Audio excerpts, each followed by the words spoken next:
ठीक है, यीशु ने हमारे पापों के लिए अपना लहू बहाया। मैं आपसे पूछना चाहता हूं, यीशु को क्यों लहू बहाना पड़ा? है ना, यीशु को क्यों लहू बहाना? आपने बोलते हैं कि यीशु हमारे पापों ने लहू बहाया, लेकिन यीशु को आखिर लहू क्यों? 3 तरह की फिलॉसफी, ध्यान दीजिए। मैं आपको इसलिए भी कि बहुत सारे लोग आपसे पूछ सकते हैं, भाई आप बोलते हैं प्रभु यीशु ने लहू बहाया, प्रभु यीशु ने लहू बहाया, तो जो है हो सकता है आपके लिए बहुत मतलब की चीज हो, लेकिन लोगों के लिए मतलब की चीज ना हो, है ना। देखो 3 तरह की फिलॉसफी दुनिया में है। पहला तरह की फिलॉसफी ये है कि हम में कोई बुराई नहीं, कोई पाप नहीं, कोई गलत नहीं। पहला तरह की फिलॉसफी, जिसमें बोलते हैं कि जो ये अब्राहमिक मतलब होता है जो अब्राहम से चला हुआ, यहूदी लोग, मुस्लिम लोग और क्रिश्चियन लोग, ये लोग विश्वास करते हैं पाप होता है, बुराई होता है, बुरे काम होते हैं, और जो है बाकी वो लोग सोचते हैं कि हम लोग क्या है, डिवाइन है, हम लोग क्या है, दैवी हैं, या जो है हमने ऐसी जन्म लिया, हम ईश्वर के अंश हैं, इसलिए हमारे जीवन में कोई बुराई नहीं है। पहला तरह का जो फिलॉसफी है, दर्शन शास्त्र जो है, वो ये बोलता है कि जो हमें कोई भी पाप नहीं है, इसलिए हमें कोई भी उद्धारकर्ता की जरूरत नहीं है ना।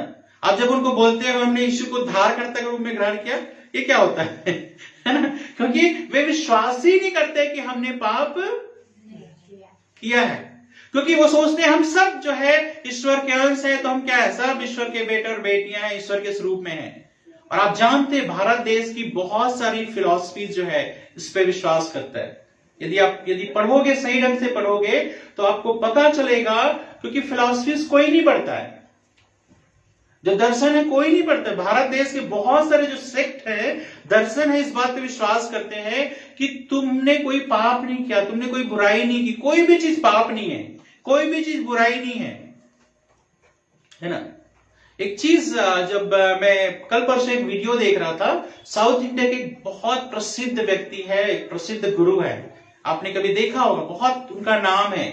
और जब उनसे पूछा गया कि जो है कि विवाह से पहले क्या सेक्स या शारीरिक संबंध गलत है क्या, कॉलेज में, देखिए बेंगलोर के कॉलेज में पूछा गया, विवाह से पहले किसी तरह का शारीरिक रिश्ता या सेक्स जो है गलत है क्या। उन्होंने क्या बताया, इधर उधर घुमा करके सारी चीज बोल करके बोलता है, क्या बोलता है बताया, ये कोई नैतिकता का प्रश्न नहीं है। आप उसको पढ़ देख सकते हैं, वीडियो है, हजारों लोग हैं वहां पे, और वो क्या बोलते हैं, कोई नैतिकता का विषय ही नहीं है। मतलब क्या कहना चाह रहा है, ये आपके ऊपर डिपेंड करता है ना, क्योंकि इससे जो है हमारा जीवन प्रभावित नहीं होता। उनका कहना है, मेरा कहना नहीं है। मतलब कहने का मतलब उनके लिए कोई भी चीज जो है पाप या बुराई नहीं है, ठीक है।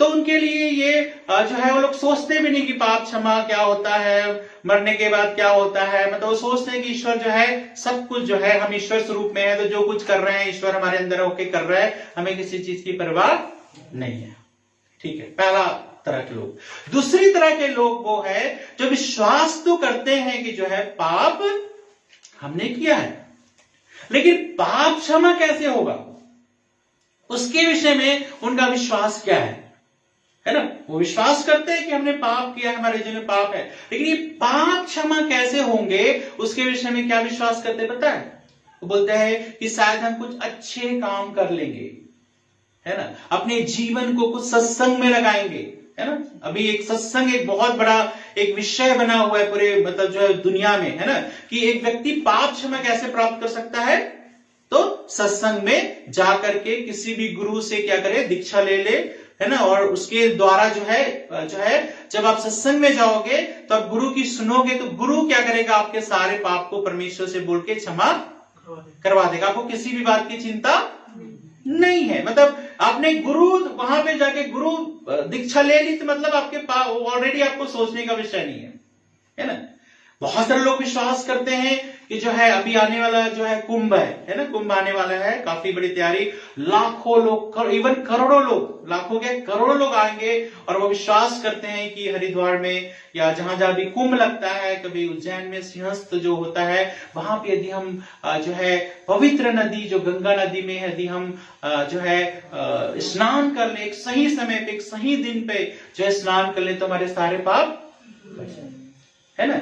इस्लाम में क्या विश्वास करते हैं? इस्लाम में ये विश्वास करते हैं कि यदि आप अच्छे कर्म करो, अच्छे जो चीज करोगे, तो तुम क्या पाओगे? नजात या उद्धार पाओगे। ठीक है। और जो है चीज एक बात तो कहना चाहता है कि आप पाप क्षमा कैसे प्राप्त कर सकते हो। तो जो दूसरी तरह की जो फिलॉसफी है, ये विश्वास करता है आप अपने कार्यों के द्वारा, अपने प्रयास के द्वारा, अपनी मेहनत के द्वारा जो है आप क्या प्राप्त कर सकते हो? उद्धार पा सकते हो। इसलिए वे कभी भी किसी भी उद्धारकर्ता की जरूरत को महसूस नहीं करते, है ना। लेकिन हमें चीज समझना है कि क्या बाइबल इनसे सहमत है ना? इन दोनों विचारधारा से। पहला विचारधारा मैंने क्या बोला? कोई पाप नहीं है, सब चीज करो जो आपके मन में आए, सब चीज करो, है ना। थोड़ा सा क्या कर लो, है ना, जो भी पूजा है, आराधना है, तीर्थ स्थान में चले जाओ, सब ठीक हो जाएगा, है ना, पाप ही नहीं है। दूसरा जो है वो चाहता है कि कठोर परिश्रम करो, तप करो। जैसे बहुत सारे लोग तपस्या क्यों करते हैं, जो बहुत सारे जो ऋषि मुनि लोग हैं, आज भी देखोगे, या अखाड़े में चले जाओ, उनका जीवन देखना, बहुत तपस्या का जीवन है। ठीक है। वो क्यों करते हैं ऐसा? हमेशा एक विशेष वस्त्र धारण करते हैं, अपने कर्मों के द्वारा अपने आप को। इवन जो है देखोगे आप, जो दिगंबर जैन होते हैं, वे कभी कपड़े भी नहीं पहनते। सोचो इतना कठोर तप, है ना, मतलब उसकी अभी ठंड के टाइम पे भी देखोगे तो कपड़े पहने हुए, अपनी सारी इंद्रियों को वश में करना, है ना। नागा साधु लोग जो होते हैं वो भी कहते हैं कि सारी इंद्रियों को अपने वश में हमने करा है, इसलिए वो जो है बिल्कुल भी कपड़े नहीं पहनते। कुंभ होगा तो देखना बड़े बड़े लोग तरह तरह की तपस्या करते हुए आपको मिल जाएंगे। हमने देखा है किसी का हाथ एकदम सूजा हुआ ना, क्योंकि काफी सालों तक उसने हाथ को, कोई जो सिर के बल खड़ा हुआ, पैर ऊपर है। क्यों करते हैं ये सब चीजें? क्योंकि किसी न किसी तरह से जो है हमारे पाप क्षमा हो सके। ठीक है। ये दूसरे तरह के लोग हैं जो मेहनत करते हैं। लेकिन बाइबल हमें क्या सिखाती है? देखिए, पहला तो पाप पे विश्वास ही नहीं करता। दूसरा जो कहता है तुम अपने प्रयास करना है, तुम्हें अच्छे बनना है। कोई भी सत्संग में बुरा नहीं सिखाते, बाय द वे, सारे सत्संग में अच्छी बातें सिखाते हैं। और कोई भी धर्म ग्रंथ भी जो है बुरा, हमारे देश में जितने भी धर्म ग्रंथ है, कोई बुरा नहीं सिखाता है, अच्छी बातें सिखाते हैं। लेकिन इंसान का स्वभाव क्या है पता है? अच्छी बातें सीखता तो है, लेकिन अच्छी बातें करने लायक नहीं है। समझ रहे ना?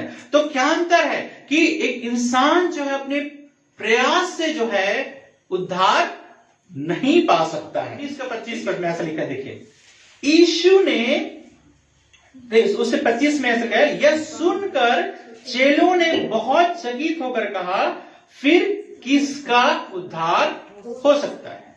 एक सवाल जो है प्रभु यीशु मसीह के चेलों ने प्रभु यीशु से पूछा कि भाई किसका उद्धार हो सकता है। ठीक है। एक सवाल जो है हमारे मन में भी कई बार आता है, किसका उद्धार हो सकता है? तो प्रभु यीशु मसीह ने क्या बोला? देखिए, प्रभु यीशु के जवाब को सुनना और समझना आपको बहुत जरूरी बात है। क्या बोला उसने? कहता है, यीशु ने उनकी ओर देखकर कहा, क्या कहा? मनुष्यों से तो यह नहीं हो सकता है। मनुष्यों के हाथ में उद्धार नहीं है। तो कहने का मतलब है प्रभु यीशु मसीह ने दोनों ही चीज को रिजेक्ट कर दिया। पहला विचार क्या बने मन बना कि हम जो है ईश्वर के स्वरूप में है, तो हमारे बीच कोई पाप नहीं, कोई बुराई नहीं है, ईश्वर को जो है ऐसे ही पाप क्षमा हो जाएंगे, कोई हम बुरे है ही नहीं। इसको भी जो है रिजेक्ट किया। ये मनुष्य का अपना विचार है।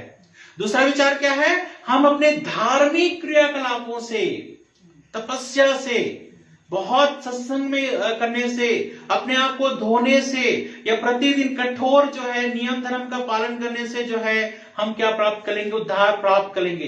तो यहां पे प्रभु यीशु मसीह ने क्या बोला, नहीं नहीं नहीं नहीं नहीं, मनुष्यों के बस की बात है ही नहीं। क्यों बस की बात नहीं है?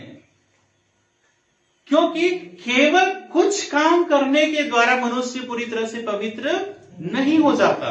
क्योंकि मनुष्य जो है, एक चीज स्वभाव क्या है पता है, बुरे काम से आप कभी फिर नहीं सकते, बुरे काम से अपने आप को कभी अलग नहीं कर सकते हैं।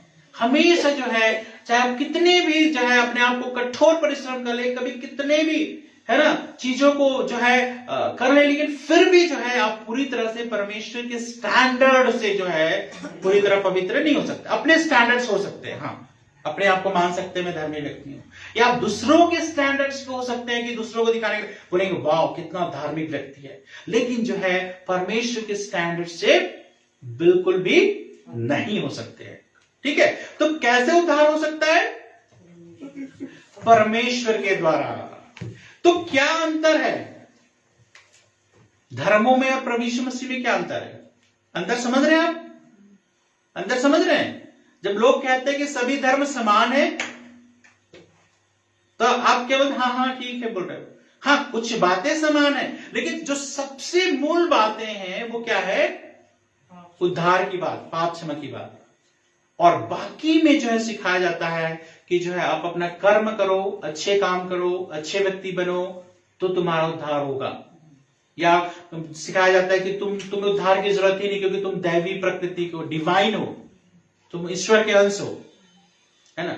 लेकिन बाइबल हमें सिखाती है कि जो है कोई भी उद्धार का काम, पाप क्षमा का काम मनुष्यों से पॉसिबल नहीं है। तो किससे पॉसिबल है? 17:11 क्या लिखा है यहाँ पे? शरीर का प्राण लहू में रहता है। हाँ, शरीर का प्राण लहू में रहता है। प्राण कहता है लहू में, इसलिए तो लहू बहने से आदमी क्या होता है? कोई बार एक्सीडेंट हो और उसका ब्लीडिंग हो जाए उसको, और कुछ भी चोट ना हो लेकिन केवल ब्लीडिंग हो, तो क्या आदमी जिंदा रहेगा? वो है ना। शरीर का प्राण जो होता है किसमें होता है? लहू में। शरीर का प्राण लहू में रहता है, और उसको मैंने तुम लोगों को वेदी पर चढ़ाने के लिए दिया है कि तुम्हारे प्राणों के लिए प्रायश्चित किया जाए, क्योंकि प्राण के कारण लहू ही से प्रायश्चित होता है। ठीक है, क्या सिद्धांत है? व्यवस्था क्या कहती? परमेश्वर का व्यवस्था क्या कहता है? परमेश्वर का व्यवस्था कहता है कि लहू जो है वो किसके लिए है? तुम्हारे प्राणों के प्रायश्चित के लिए। प्रायश्चित क्या है? कि मतलब किसी व्यक्ति ने पाप किया है, किसी व्यक्ति ने पाप किया है, उसका दंड क्या है? मृत्यु। परमेश्वर के विरुद्ध में पाप करने का दंड क्या है? मृत्यु है। अब उसका प्रायश्चित कैसे होगा? तो कहता है उसका प्रायश्चित ये होगा, कहता है लहू बहाने के द्वारा। क्यों लहू बहाने के द्वारा? क्योंकि लहू में जीवन है। मतलब आपके जीवन को बचाने के लिए किसी के जीवन का बलिदान जो है होना जरूरी है। समझ रहे बात को? क्योंकि प्राण देना, आपका प्राण जाना चाहिए, लेकिन आपके प्राण को बचाने के लिए, आपके प्राण के प्रायश्चित के लिए, उसके बदले के लिए किसी दूसरे का प्राण जो है जाना जरूरी है, क्योंकि लहू में प्राण होता है। तो कहता है बिना लहू बहाए, क्या लिखा है यहां पे? प्राण के कारण लहू से ही प्रायश्चित होता है।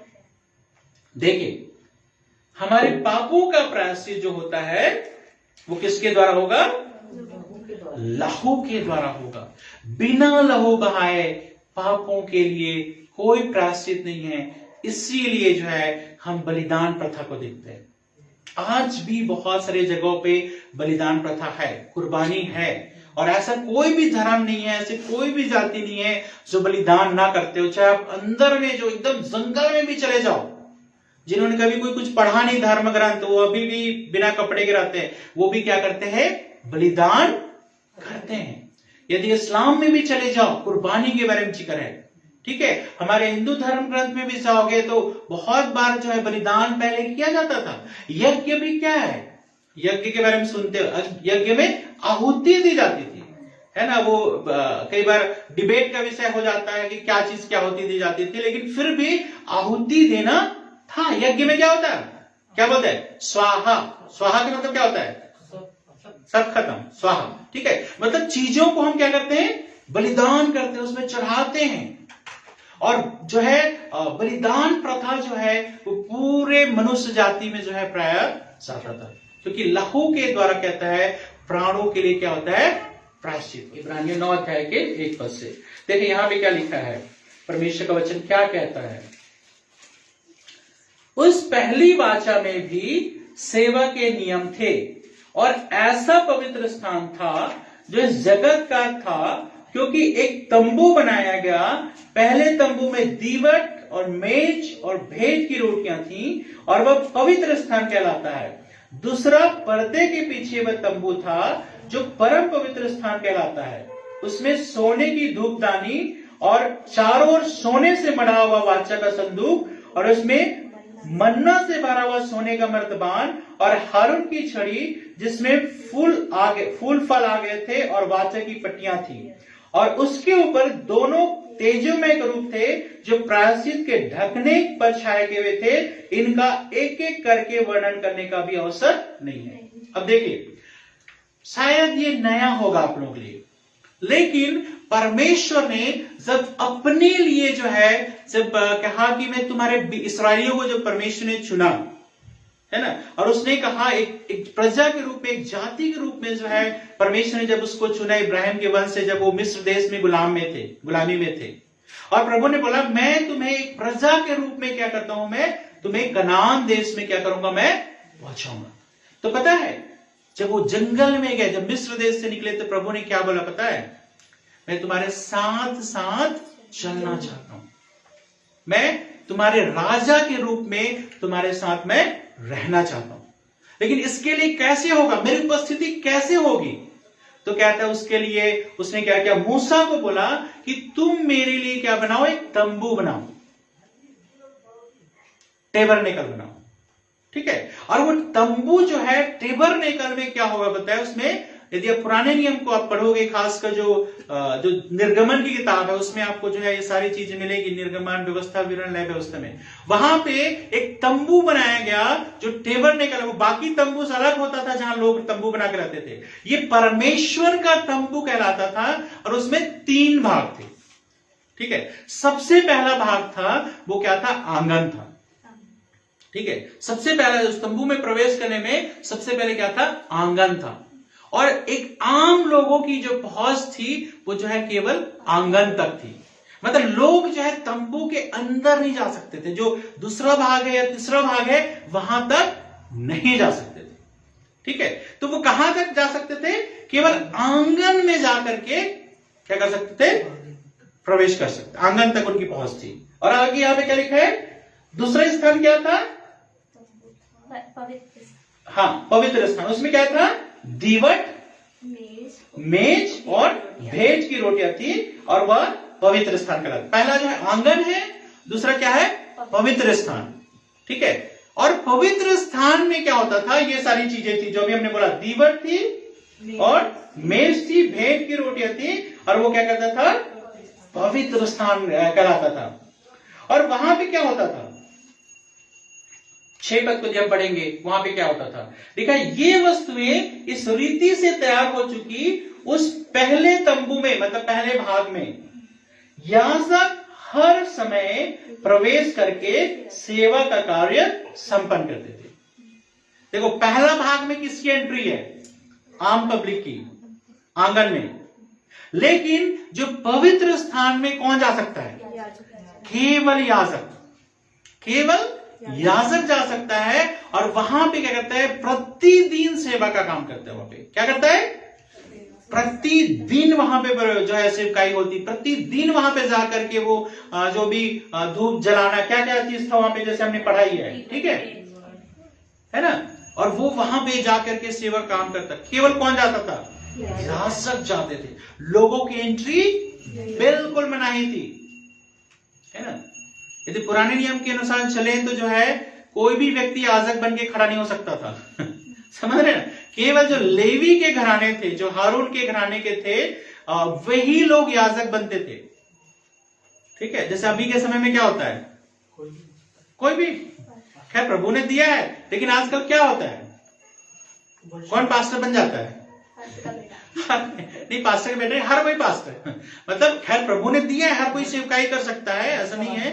लेकिन अभी क्या होता है, जैसे कि चर्च में आप आ रहे हो, फिर 2-4 लोग आपके साथ हो गए, फिर आप क्या बोलोगे, अब तो मैं पास्टर हूं, है ना। चर्च का बिलीवर भी देखता है कि यार लोग जो है मेरी ओर अट्रैक्ट हो रहे हैं, मेरे अंदर कुछ गिफ्ट है, मुझे गाना बजाना आता है, मुझे जो है थोड़ा सा वचन प्रचार करना आता है, क्या सोचता है, मैं अब पास्टर हूं, है ना, मैं क्यों चर्च जाऊं, मैं खुद पास्टर हूं, ठीक है। तो और 2-4 लोगों को लेकर के वो जिंदगी भर 8-10 लोगों को लेके पास्टर बना फिरता है, ठीक है। नहीं, याजक जो लोग, हालांकि परमेश्वर ने, मैं नहीं कह रहा हूं कि परमेश्वर ने हर एक को सेवकाई के लिए नहीं बुलाया, हर एक को सेवकाई के लिए बुलाया, लेकिन जो याजक की जो सेवा होती थी वो केवल सेलेक्टेड लोगों की सेवकाई थी, सबको अलाउ नहीं था कि कल के व्यक्ति कोई दिन खड़ा हो जाए बोलेगा नहीं आप ही क्यों हर दिन सजाते, मैं भी तो बहुत दिन से विश्वासी हूं, मैं भी जाके मैं क्या करूंगा, मैं भी बलिदान छोड़ूंगा, मैं जो कुछ करूंगा। नहीं, केवल याजक जो होते थे वो दिन जा करके करते थे। अब अगला जगह क्या था उसके बाद, परम पवित्र स्थान था। वहां पे क्या था, सोने की धूपदानी, चारों ओर सोने से मढ़ा हुआ वाचा का संदूक और मन्ना से भरा हुआ सोने का मर्तबान और हारून की छड़ी जिसमें फूल फल आ गए थे, और वाचा की पट्टियां थी। वाचा की पट्टियां क्या है, 10 आज्ञाएं, ठीक है। और वो कौन सी थी पता है, दूसरे बार वाली थी, पहला गुस्से में उसने तोड़ दिया था, ठीक है। ये वाचा की पट्टियां जो है वहां पे थी, ये सारी चीजें वहां पर थी जो है किसमें, परम पवित्र स्थान में। और कहते हैं 2 करूब भी वहां पे विराजमान थे। और वहां पे क्या होता था, 7 पद को हम पढ़ेंगे, क्या लिखा है, पर दूसरे में केवल महायाजक वर्ष भर में एक ही बार जाता है और बिना लहू लिए नहीं जाता, जिसे वह अपने लिए और लोगों की भूल चूक के लिए चढ़ाता है। अब देखिए, जो परम पवित्र स्थान में है वहां पे कौन जाता है, क्या कोई याजक हो जाता है, याजक लोगों की भी एंट्री नहीं थी, ठीक है। किसकी एंट्री थी, जो उस वर्ष का महायाजक होता था वो उस जगह में एंट्री करता था। इतना पवित्र स्थान था वो कि वहां पे कौन एंट्री करता था, केवल महायाजक। और क्या करता था, साल भर अपने आप को तैयार करता था। ध्यान दीजिए, इतना आसान नहीं है, मतलब कि कोई भी, जैसे आज हम जैसे ना, मतलब कलीसिया में कैसे आते हैं कुछ भी आ जाते हैं परमेश्वर की उपस्थिति में कुछ भी। वहां पे याजकों की तो एंट्री ही नहीं थी, केवल महायाजक वहां पे जाता था। और कैसे जाता था, साल भर अपने आप को तैयार करके जाता था, साल भर तैयारी होता था उसका। उसके कपड़े में एक दाग भी नहीं होना चाहिए, एक विशेष ड्रेस पहना जाता। और कितना पवित्र स्थान था पता है, यदि उसके अंदर वो मर भी जाए ना, मर जाता था। यदि कोई व्यक्ति पाप में या कुछ भी गलत काम करके अंदर घुसा है ना, तो वो मर जाता था। तो क्या करता पता है, कोई जाके उसके लोथ को भी नहीं उठा सकता था। वो क्या करते थे, एक तो पांव में घुंघरू बंधे होते थे कि वो कुछ कर रहे हैं, लोगों को पता चले, बाहर तक आवाज आ रही है, किसी की एंट्री नहीं है। और जो है जैसे पता चला आवाज आना बंद हो गया, तो क्या करते थे लोग, बाहर से उसकी रस्सी को। इतना परम पवित्र स्थान है, सोचो, साल भर में एक बार जा रहे हैं महायाजक, क्या लेके जा रहे हैं, लहू, बकरों का, बैलों का, जो भी चीज है वहां पे क्या लेके जा रहा है, वो लहू लेके। बिना लहू लिए वहां पे प्रवेश नहीं है। परमेश्वर के सामने जाना है, बिना बलिदान के वहां पे प्रवेश नहीं है। क्योंकि प्रायश्चित कैसे होगा, लहू के द्वारा होगा। और किसके लिए जाता था, किसके पापों के लिए लेके जाता था, अपने लिए भी। कौन है वो, महायाजक। महायाजक कौन है, सबसे बड़ा गुरु, है ना। मतलब वो पब्लिक भी नहीं है, याजक भी नहीं है ना। याजक तो है, लेकिन उन याजकों में सबसे बड़ा है। और वो भी क्या करता था, अपने पापों के प्रायश्चित के लिए भी जो है लहू लेके जाता था और लोगों के प्रायश्चित के लिए लहू लेके जाता था। क्या इस चीज को बताता है? चाहे आप कितने भी बड़े ज्ञानी हो, कितने भी बड़े धर्मगुरु हो, कितने भी बड़े शास्त्रों का ज्ञान हो, कितने भी बड़े अपने आप को पवित्र समझते हो, लेकिन कोई भी व्यक्ति जो है परमेश्वर के स्टैंडर्ड के अनुसार पवित्र नहीं है। मतलब इवन महायाजक को भी अपने पापों के लिए, इवन अब पूरा साल भर बता रहा ना, अपने आप को पवित्र कर रहा है, उसके बावजूद भी जो है वो क्या हो रहा है? क्या लेके जा रहा है? लहू लेके जा रहा है, क्योंकि उसके जीवन में ही परमेश्वर की नजर में पवित्र। आज हम क्या करते हैं? थोड़ा सा ज्ञान मिल गया, थोड़ी सी भक्ति मिल गई, थोड़ा सा हमने कुछ स्पेशल ड्रेस पहन लिया, हम क्या सोचते हैं? बड़ा धर्मगुरु लोग जो है किसकी आराधना करते हैं अभी? गुरुओं की करते हैं। ठीक है, आदर करना चाहिए, मैं नहीं कहता आदर नहीं करना है, करना है, लेकिन क्या उनकी वर्शिप करने लायक है? क्या आराधना करने लायक है? नहीं है। क्यों नहीं है? क्योंकि वो भी पाप से बचा हुआ नहीं है। इसलिए तो गुरु जो है, या जो है भले ही हम बोलते हैं हमारे देश में जैसे बोलते हैं ना, जो है गुरु ब्रह्मा गुरु विष्णु गुरुदेवो महेश्वर, गुरु साक्षात परम ब्रह्म तस्मै श्री गुरुवे नमः, या बोलते हैं गुरु गोविंद दो खड़े काके लागू पाए, बलिहारी गुरु आपने गोविंदियो बताया, है ना। मतलब गुरु के महत्व को हमने मतलब जो है काफी स्थान दिया है। ठीक है, सिखाने वाले जो है अवश्य आदर के योग्य हैं, लेकिन पूजा के योग्य नहीं, आराधना के योग्य नहीं। क्या महायाजक लोगों को उनके पापों से बचा सकता है? नहीं। मैं क्या बताना चाह रहा हूं, मैं बुरा नहीं कह रहा हूं उनको, मैं क्या बताना चाह रहा हूं कि कोई भी व्यक्ति चाहे कितना भी धार्मिक क्यों ना हो, आराधना के योग्य नहीं है, वो आपको नहीं बचा सकता। कोई भी नहीं, कोई परमेश्वर का सेवक भी आपको नहीं बचा सकता है। बहुत सारे लोग क्या बोलते हैं, अरे वो परमेश्वर का दास हो तो बिल्कुल मेरे घर जैसे संबंध है, ठीक है, उनके साथ मेरा उठना बैठना है, खाना पीना नहीं। कहता है कोई भी व्यक्ति जो है आपको नहीं बचा सकता है परमेश्वर के अलावा। और यहां भी क्या कहता है, अपने पापों के लिए और लोगों के पापों के लिए लहू लेकर के कब कितने बार जाता है वो? हर साल जाना पड़ रहा है उसको। एक बार चढ़ा दिया जो है वो हमेशा के लिए हो गया, हमेशा उसको जाना पड़ रहा है। लेकिन क्या हुआ देखो, 9 पद को पढ़ेंगे, क्या लिखा है, यह तंबू वर्तमान समय के लिए दृष्टांत है जिसमें ऐसे भेंट और बलिदान चढ़ाए जाते हैं जिनसे आराधना करने वालों के विवेक शुद्ध सिद्ध नहीं हो सकते। केवल खाने पीने की वस्तुओं और भांति भांति के स्नान विधि के आधार पर शारीरिक नियम है जो सुधार के समय तक के लिए नियुक्त किए गए। अब ये नहीं कह रहे हैं कि उसका महत्व नहीं है, लेकिन कहता है जो पहले जो तंबू का जो दिया गया था वो नियम कब तक के लिए था? कहता है जब तक एक नई वाचा नहीं आ रहा है, एक नई चीज नहीं आ रही है, तब तक के लिए वो उसके द्वारा लोगों का जो है क्या बचा होगा। अब वहां पे क्या करते थे? जानवरों का बलिदान करते थे, है ना।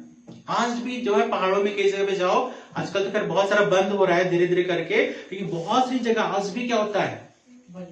बलिदान होता है, लहू बहाया जाता है। ठीक है, और यहां पे कहता है कि बकरों का, बैलों का, बछड़ों का लहू जो है शारीरिक नियम के अनुसार तो सही है, चलो थोड़ा शरीर को शुद्ध कर सकता है, लेकिन जो कहता है इंसान के विवेक को शुद्ध नहीं कर पाता है।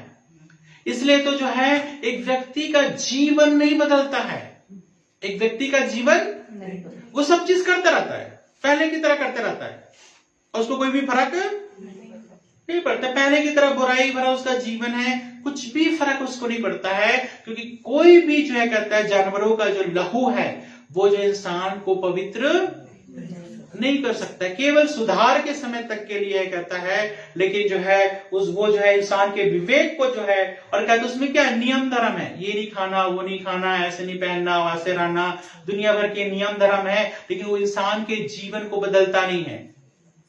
तो क्या उपाय है? 11 पद से, परंतु जब मसीह आने वाली अच्छी वस्तुओं का महायाजक होकर आया। अब देखो यहां पर अब कौन महायाजक है? यीशु मसीह। और यदि 9 अध्याय के 1 पद को पढ़ोगे तो वहां पे कहता है जो तंबू था कहां का था? सृष्टि का, मतलब इसी दुनिया का था। लेकिन ये जो महायाजक है कहां से आ रहा है? और ये जो कहां से आ रहा है? ये स्वर्ग से।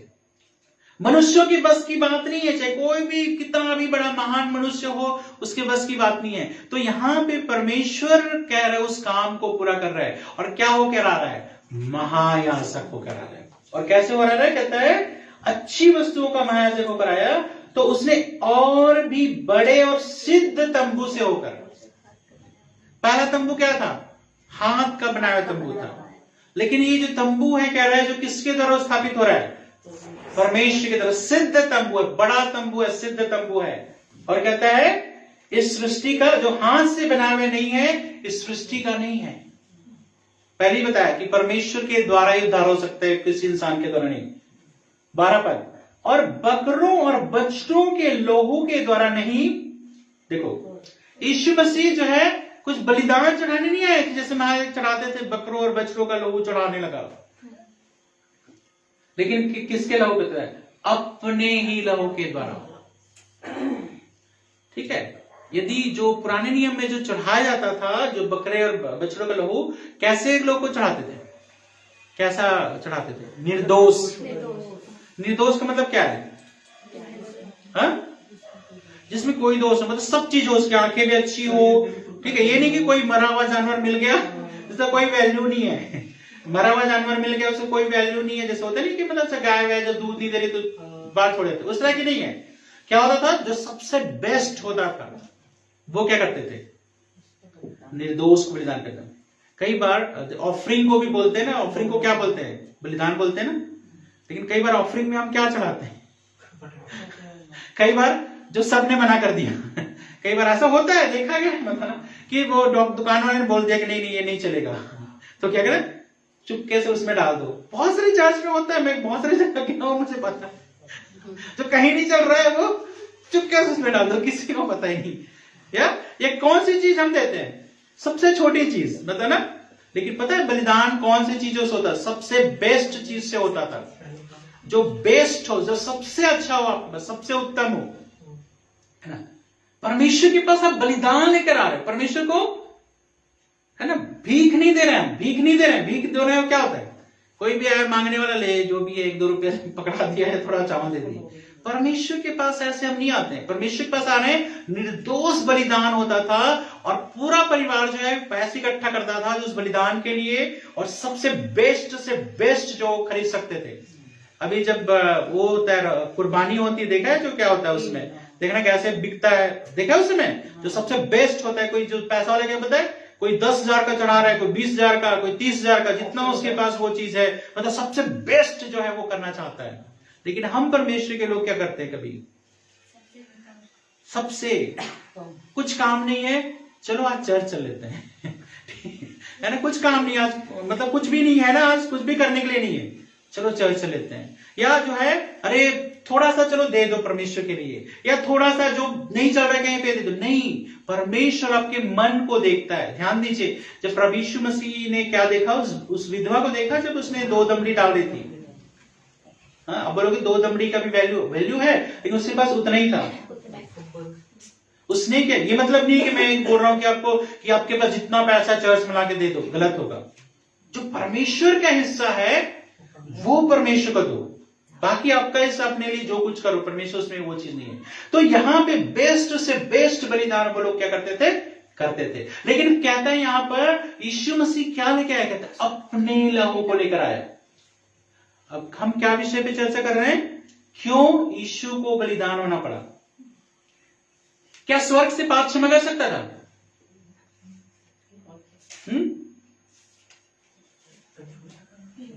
परमेश्वर सब कुछ कर सकता है, तो क्या स्वर्ग से पाप क्षमा कर सकता है? स्वर्ग से कर सकता है, पर लेकिन देखो, प्रेमी होने के कारण से वो प्यार करता है, ठीक है, बचाना चाहता है। लेकिन प्रेमी होने के साथ साथ परमेश्वर न्यायी भी है। तो एक तरफ तो प्रेम के कारण चलो ठीक है, लेकिन न्याय कैसे प्रकट होगा? जब तक पाप का दंड नहीं होगा तो बलिदान के द्वारा, मतलब उसके बदले में किसी को मरना है, मतलब उस दंड को किसी न किसी को लेना है। इसलिए तो बलिदान चढ़ाया जाता था, बकरे और बछड़ों का जो लहू चढ़ाया जाता था। ठीक है, तो यहां पे चीज कहता है कि अपने लहू के द्वारा, और कहता है एक ही बार। यीशु मसीह को कहता है अपने लहू को लेकर आया, और कहता है एक बार लेकर आया। जैसे महायाजक जो बार बार हर साल उसको बलिदान चढ़ाना पड़ता था, लेकिन ये जो महायाजक है जो स्वर्ग से आया है और अपने ही लहू को लेकर के आया है, और वो कहता है एक ही बार कहां प्रवेश किया। हालांकि इसमें हिंदी बाइबल में पवित्र स्थान लिखा है, लेकिन एक्चुअल में इसका मतलब परम पवित्र स्थान है। आपको याद है जब प्रभु यीशु मसीह बलिदान हुआ तो क्या हुआ? लिखा है मंदिर का जो पर्दा था फट गया। कहां से फटा? ऊपर से नीचे। हाँ, ऊपर से। ऊपर से क्यों फटा? नीचे से क्यों नहीं फटा? नहीं, ऊपर स्वर्ग नरक की बात नहीं है। कोई नीचे से, अगर कोई इंसान फाड़ेगा तो नीचे से फाड़ेगा। हाँ, मतलब नीचे से फट रहा है, मतलब हवा के कारण, इसकी वजह से, उसकी वजह से फट गया, किसी ने फाड़ दिया। ऊपर से फटना मतलब यहाँ पे परमेश्वर का मतलब नहीं है, कहने का मतलब यह है इंसानी उसके द्वारा नहीं हुआ है। मतलब यहाँ पे जो दीवार थी, क्या दीवार थी? दोनों के बीच में क्या था?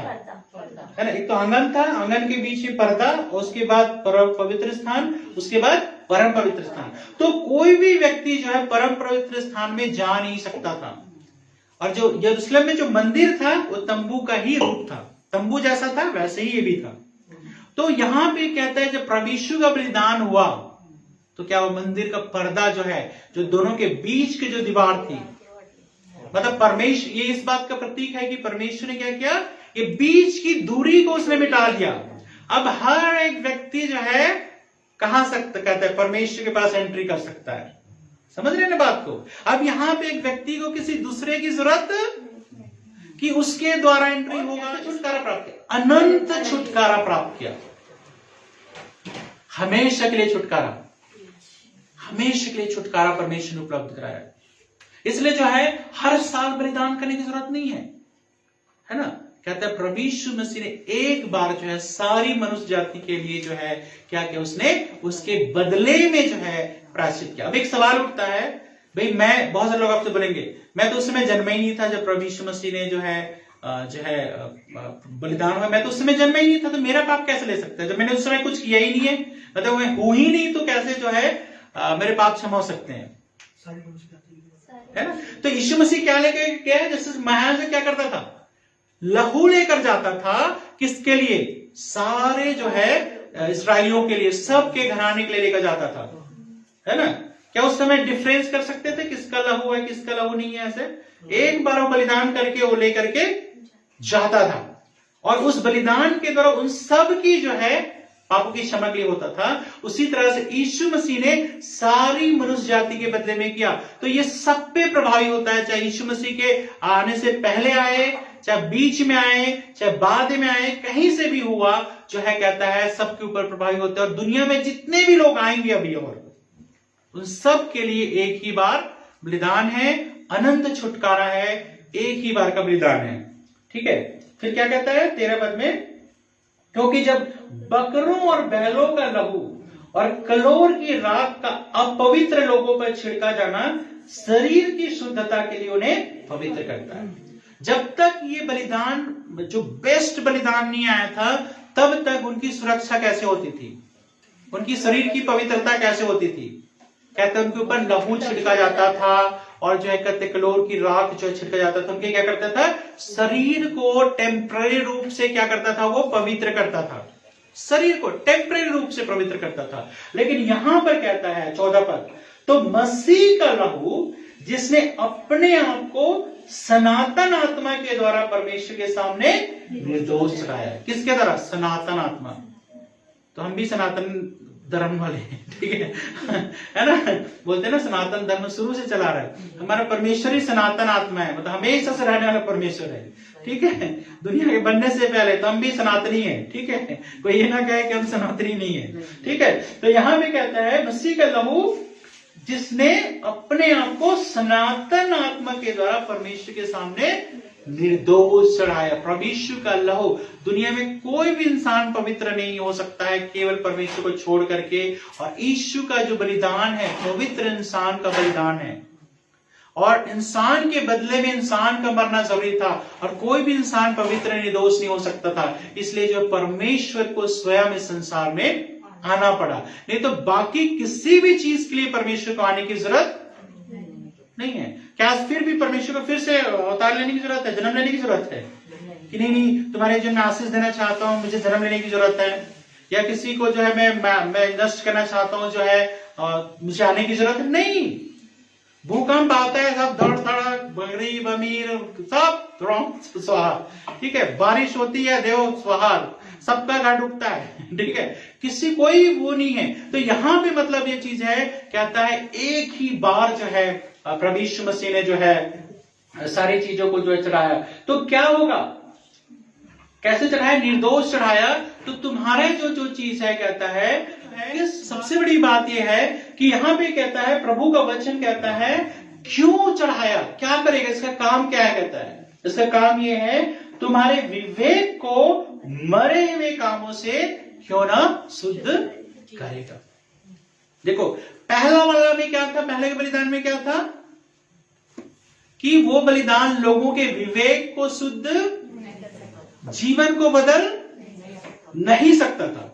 लेकिन आज का बलिदान, जो प्रभु यीशु का जो बलिदान है, वो कहते हैं जब वो बकरों और बैलों का लहू शरीर को पवित्र करता था, कलोर की राख शरीर को पवित्र करता था, तो कहता है ये बलिदान जो पवित्र है, निर्दोष है, सनातन आत्मा के द्वारा परमेश्वर के सामने चढ़ाया गया है, तुम्हें मरे हुए कामों से क्यों ना शुद्ध करेगा। मतलब क्या बात बता रहा है ये? इसमें तुम्हारे जीवन को बदलने की क्षमता है, तुम्हें अनंत काल तक छुटकारे देने की क्षमता है, तुम्हारे पूरे शरीर को, तुम्हारे मन को, तुम्हारे हृदय को, तुम्हारे सारे पाप में स्वभाव को न केवल क्षमा करने की क्षमता है, परंतु कहता है उसको शुद्ध करने, उसको निकालने की और उससे रहित होने की जो है क्षमता है उस लहू में, है ना। ये कारण है कि प्रभु यीशु मसीह इस संसार में जो है बलिदान होकर आए। आपको समझना है कि क्यों यीशु का बलिदान इतना श्रेष्ठ है, क्यों यीशु को इस संसार में आना पड़ा, है ना। बहुत सारे लोग सोचते हैं कि जैसे बहुत सारे लोग जन्म लिए वैसे यीशु ने भी जन्म लिया। नहीं, यीशु का जन्म एक मात्र उद्देश्य वो था कि मनुष्य जाति के बदले में क्या करे, अपने आप को बलिदान करे। और आज भी वो लहू हमारे जीवन को क्या करता है, पवित्र करता है, हमें परमेश्वर के सामने निर्दोष खड़े होने में सहायता करता है। अब हमारी पहुंच डायरेक्ट जो है परमेश्वर तक होती है। अवश्य हम परमेश्वर के दास आपकी सहायता करते हैं वचन को सीखने में, समझने में और प्रार्थना करने में, लेकिन आज आप डायरेक्ट जो है परमेश्वर तक आप स्वयं जा सकते हैं। परमेश्वर आपको डायरेक्ट जो है ग्रहण करता है, किसके द्वारा?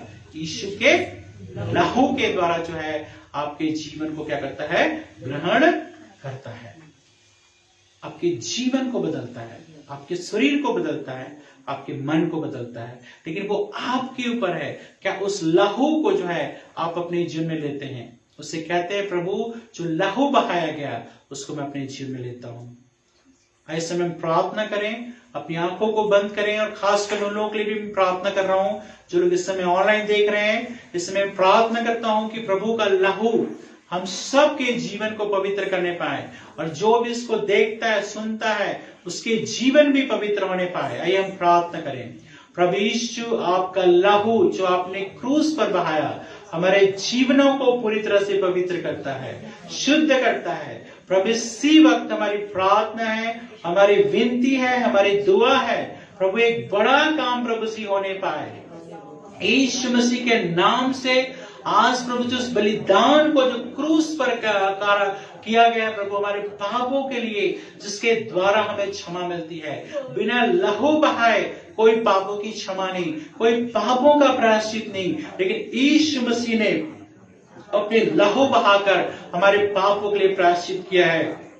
होने दे प्रभु, जो लोग भी इसको देख रहे हैं प्रभु जी, उस बात को समझने पाए कि यीशु का जो लहू बहाना है, जो बलिदान है, हमारे कितना महत्वपूर्ण है। आज जितने यहाँ पर उन सब के जीवन को पवित्र कर, उनके शरीर को पवित्र कर और उनके हृदय को पवित्र कर, कि कोई भी दुष्टात्मा उनके ऊपर अधिकार न जताने पाए। यदि किसी के जीवन पर कोई भी दुष्टात्मा किसी भी तरह से अधिकार जता रही है, प्रभु इसी वक्त मैं आज्ञा देता हूं यीशु मसीह के नाम से, उनके शरीर पर, प्राण पर, आत्मा पर यीशु के लहू की घोषणा करता हूं, जो हमारे पापों के लिए बहाया गया। प्रभु इस समय जो लोग उपस्थित हैं या जो लोग देख रहे हैं या बाद में देखेंगे, उन सब के जीवन पर पवित्र लहू प्रभु जी और छिड़कते उनके जीवन पर, और प्रभु उनके जीवन पर बीमारी का, अंधकार की शक्तियों का, श्राप का सारा प्रभाव बिल्कुल खत्म हो जाए और यीशु मसीह के नाम को महिमा मिले। सारी बुरी आदतें प्रभु जी, सारे नशे की आदतें, प्रभु से दूर होना, बाइबल पढ़ने में मन नहीं होना, प्रार्थना में मन नहीं होना, किसी भी तरह के सारी बुरी आदतें हैं प्रभु दूर होने पाए और यीशु मसीह के नाम को महिमा मिलने पाए। प्रभु धन्यवाद, आपने हमारे जीवन के लिए प्रभु बलिदान किया, तेरी महिमा हो। धन्यवाद करते प्रभु, आपने मेरी प्रार्थना को सुना है। धन्यवाद के साथ प्रभु यीशु के नाम से।